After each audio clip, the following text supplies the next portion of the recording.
నమస్తే, మీరు అందరూ ఎలా ఉన్నారు? ఈరోజు మనం స్వయంగా స్తనాల స్క్రీనింగ్ గురించి మాట్లాడబోతున్నాం. ఇది మీకు ఏదైనా కేన్సర్ను త్వరగా గుర్తించడంలో మరియు వెంటనే సహాయం పొందడంలో సహాయపడుతుంది. స్తన కేన్సర్ ఒక రకమైన వ్యాధి, ఇందులో మీ స్తనంలోని కణాలు నియంత్రణ లేకుండా పెరుగుతాయి. ఇది మీ స్తనంలో ఒక గడ్డ ఏర్పడవచ్చు, దీనిని ట్యూమర్ అంటారు. కొన్ని స్తన కేన్సర్లు కేవలం స్తనంలోనే పరిమితమవుతాయి.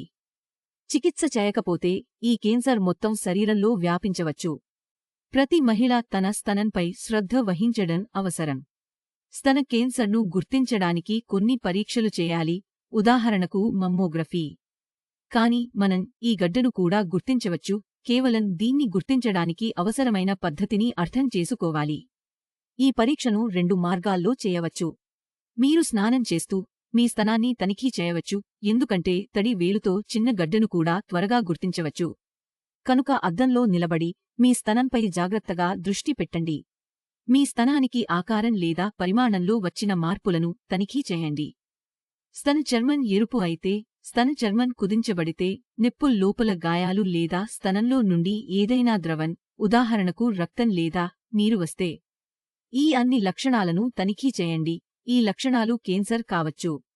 డాక్టర్ వద్ద వెళ్లి దీన్ని బాగా తనిఖీ చేయించాలి. తర్వాత మీరు మీ మంచంపై పడుకుని స్తనాన్ని తాకి తనిఖీ చేయాలి. మీరు మీ ఒక చేతిని మీ తలపై ఉంచి, మీ రెండవ చేతితో స్తనాన్ని తనిఖీ చేయండి.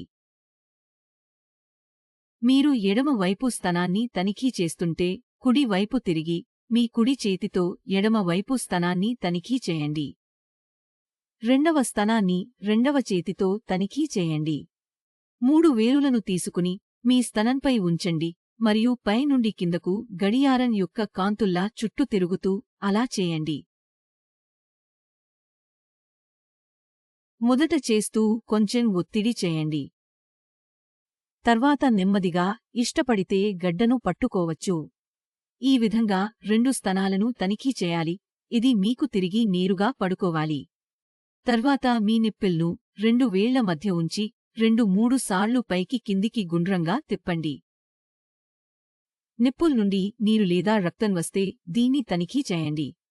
స్తనాన్ని తనిఖీ చేస్తూ మీ 2 కండరాల్లో కూడా ఏదైనా గడ్డను అనుభవిస్తే దానిని కూడా తనిఖీ చేయండి, ఇది కండరాల్లో కూడా వ్యాపించవచ్చు.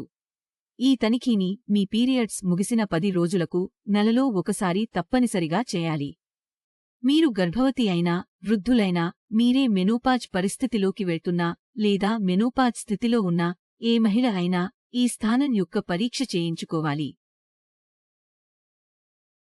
ఈ వీడియోలో మనం స్వయం స్థానం యొక్క పరిశీలన గురించి నేర్చుకున్నాము. తర్వాతి వీడియోలో మనం స్వయం స్థానం యొక్క పరిశీలన గురించి మరియు బాగా మాట్లాడతాము.